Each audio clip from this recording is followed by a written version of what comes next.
Bonjour à toutes et à tous.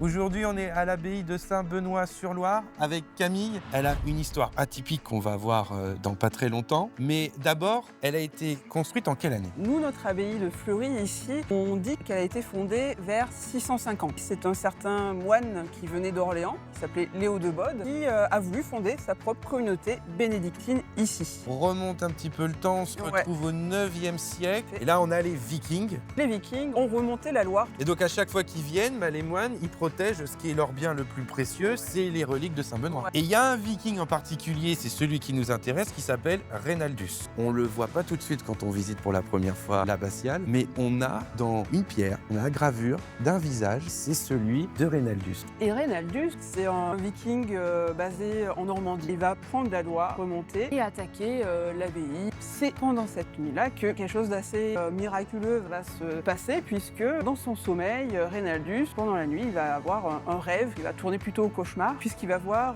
Saint-Benoît apparaître devant lui. Et Saint-Benoît, avec sa crosse, va lui taper sur la tête comme ça pour lui dire de partir de ce monastère, sinon il allait très mal finir, lui et ses hommes. Reinaldus, reparti en Normandie, il va mourir dans d'atroces souffrances. Et puis, lorsque on va vouloir l'enterrer, il va y avoir une tempête terrible, un tremblement de terre qui va faire que son corps va partir dans la Seine.